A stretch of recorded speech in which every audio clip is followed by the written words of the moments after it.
watch a different video, but then told me to watch it again, but then says he doesn't care about what I do or anything and didn't send it to me or tell me. So now, you guys, we're gonna watch this video together. What do I do about this? How do I save my relationship from toppling under the weight of this confusion and manipulation?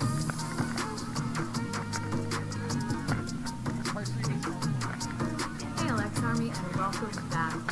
This is week 3 of our current series, Dominance and Dog Training, where I hope to help you overwhelmed and burned out dominants get to the root of submissive entitlement and tackle some of the most common challenges to DS dynamics. So if you missed last week's video, you can find a link in this video's description. But as a quick recap, here are the first 3 principles we covered last week.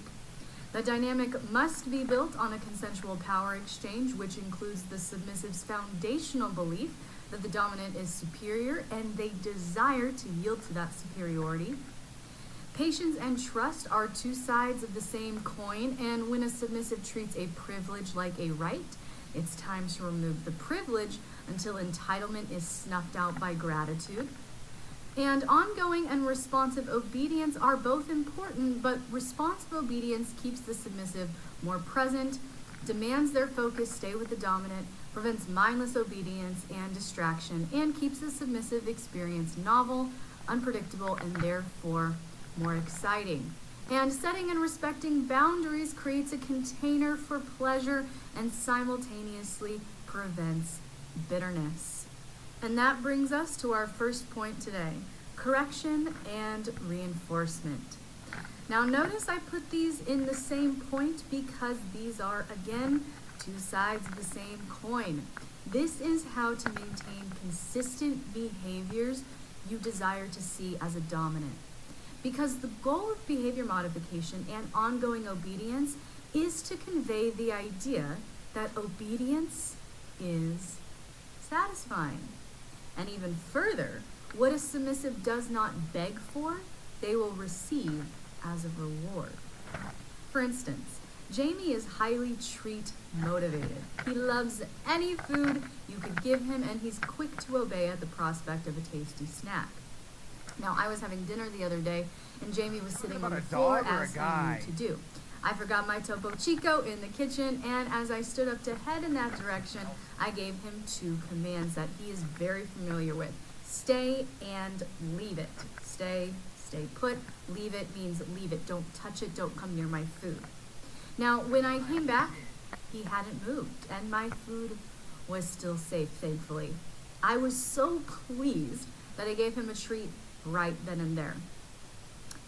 He waited patiently even when I wasn't in the room.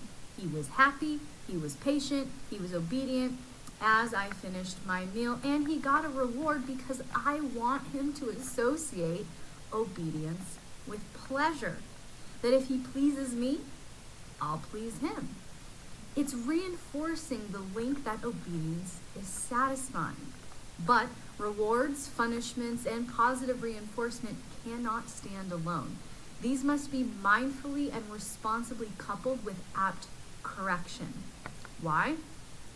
Because a lack of correction positively reinforces negative behaviors. I'm going to say it again. A lack of correction positively reinforces negative behaviors. That's precisely why I'm not an advocate for all positive dog training. It creates bratty breeds because there's no correction. This happened with Jamie. When he was a puppy, I took him to a training class at a local pet store, and they taught all positive training. That when Jamie was doing something I didn't like, not to correct him, not to scold him, but to distract him and redirect with a treat. Okay, and here's what happened. In a matter of a couple of sessions, my sweet little obedient boy started acting like an entitled little brat. He wasn't listening, he was getting snippy with me, demanding, exhibiting all kinds of behaviors my dominant clients communicate to me is taking place in their dynamics with their submissives, right?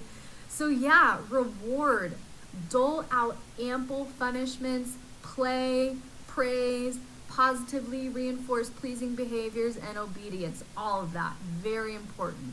But be equally firm in your correction.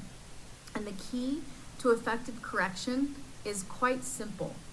Create a contrast, okay? There should be such a stark difference in how you address your submissive when you're pleased with their behavior and when they've earned a correction and redirection. The more the submissive can sense the distance that now exists between you two because of their behavior, that's it, that's the key. The more powerful the correction will be. For instance, I'm usually very happy and upbeat and sweet when I talk to Jamie, and he usually hears more pet names than his actual name from me. But on the very rare occasion that he acts out, for instance, biting my hand if I'm trying to pry something out of his mouth that he shouldn't have eaten in the first place, I'll scold him, and I'll use his name. Jamie Alexander, bad, ouch. And at that point, he'll usually just fall over and pee himself a little bit. Now, once I see this surrender, I don't stop.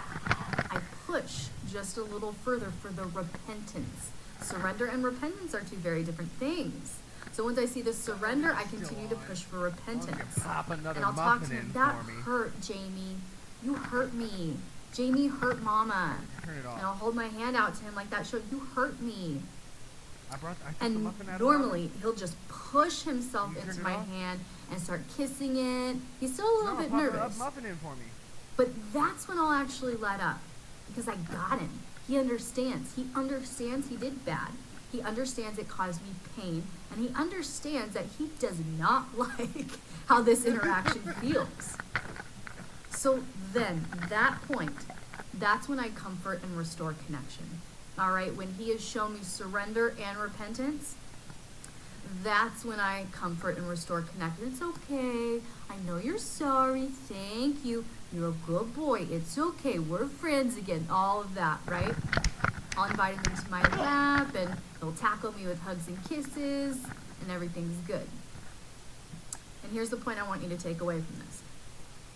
Correction will be ineffective if the connection doesn't feel good, right? If the connection the submissive normally has with you doesn't feel so good, so pleasing, so connected, so full of pleasure and joy, if that connection doesn't feel good,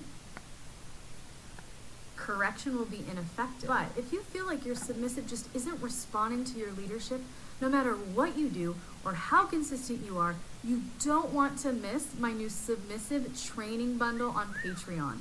This resource contains 8 exclusive downloads, including 3 brand new guides. A dominance guide to deepen